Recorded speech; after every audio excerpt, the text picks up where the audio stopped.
Hi everybody. This is my first attempt at doing a video for the B9 Builders Club or group on Facebook. Um, this is our familiar buddy. I got a small version of it. I've also got a 2-foot version of it, models, but now I'm building the full life-size version of it, and I thought I'd share with y'all some of the things that I'm doing different uh, than other members of the group are doing. Maybe inspire people to come up with their ideas or maybe a better way of doing things. So anyway, let's get started here. So this is familiar to most of you right now probably. This is the lower half of the radar of the robot. And I'm doing a lot of the work on a 3D printer. First time I ever used a 3D printer. I thought this would be a perfect time to get one and learn how to use it. So I'm using a lot of the plans that Ian Hughes supplied for our group. And this is basically his design, and he's split it up into 4 parts, so it can be printed on just about anybody's size printer, no matter what size they have. So this is nothing new. We got a couple other people that are doing this too. I just thought I'd show you my version of it.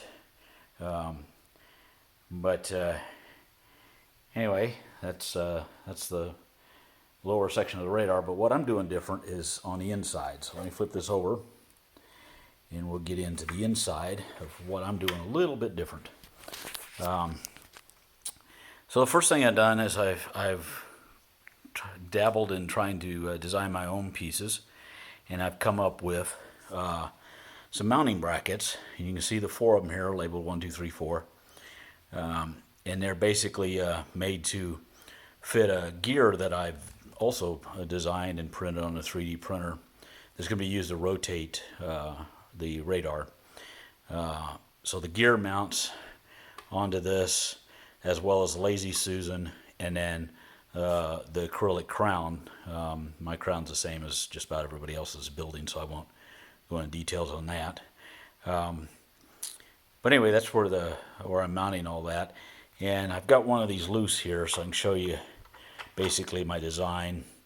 So you can see that it's made to, it's got a channel there that basically goes around the support pieces where we bolt these parts together, bolt and eventually glue all these parts together. And so this is one design here, and on the underneath side here you can see I've added a T-nut, and I've done that so that I can thread in the bolts through the crown, or the the crown, the acrylic crown, and the Lazy Susan and the gear. They all bolt through that, and then you can see they come down into right there. So that's the way those mount, and it just basically matches up with the holes that are already in there from Ian's design. So that's basically how that works. It's a little bit different than what other people are doing. But anyway, that's how I'm mounting that all up. You'll see here I've got computer standoff. I do a lot of computer work, and so these are parts that I have quite available to me.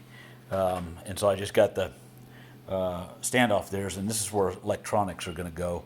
I'm going to use a lot of stepper motors in my design, and so they require controller cards.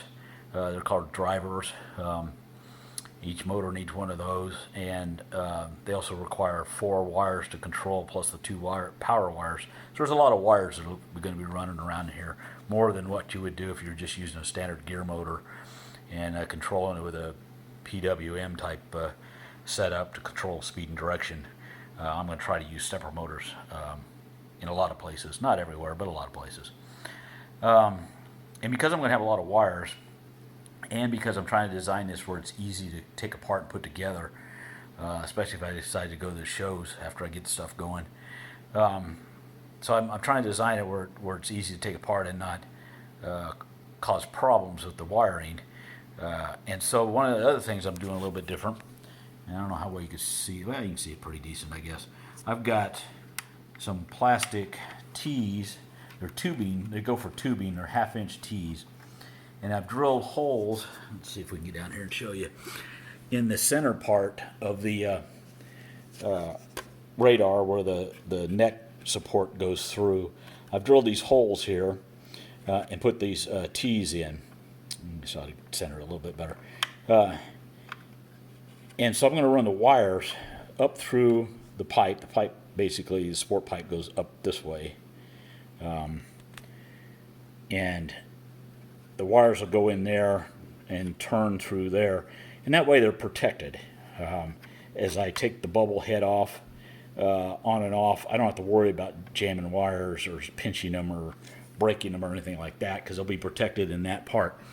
And so that's where I'm going to be running the wires. Oops, sorry about that. And I guess I got this video upside down maybe. Again, I'm not real good with camera work. But anyway, so then, as you know, we basically put an 1.5-inch tube down through here, PVC tube that supports the head. So here's a rough. Everything I've got here is really rough design. I haven't finished anything, so this is really poorly cut. It's just a concept deal right now. But this will be my version of the tube. As you can see, I've slotted it. And that slot basically goes around those tees. And so it'll be able to move up and down. And then the tees basically go through that slot. And then when the radar itself rotates, it'll rotate the pipe, which in turn rotates the brain and the bubble head. So let me show you how that kind of works here. A little hard to do one-handed here and show it, but anyway, there you can see I got the tees going through.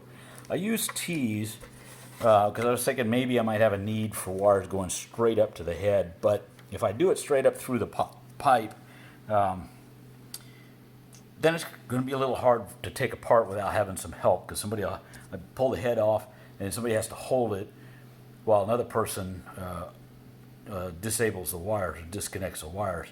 So I'm probably going to go to the outside, say like here, with the wires that go up to the head, with a connector will go through there, and on the other side is where you can disconnect it. Basically kind of lift up the rubber neck that goes on there, lift it up, disconnect the wires, and then pull the whole bubble head up. But anyway, the idea is the pipe will go down in the hole like everybody else is doing, but those slots will allow it to go. I don't have it lined up. Yeah, there it is. Be basically able to go around those tees, and that way it'll slide up and down, and then the wires come out here, and then that way you can, I can get in there a little closer, I guess, and the wires will come out here to the electronics. Will be mounted here, down right here to be electronics, and that way none of the wires are jammed up. I never have to worry about pinching them whenever I'm taking it on and off. So let me flip it over real quick. I'll show you how that looks from the top side.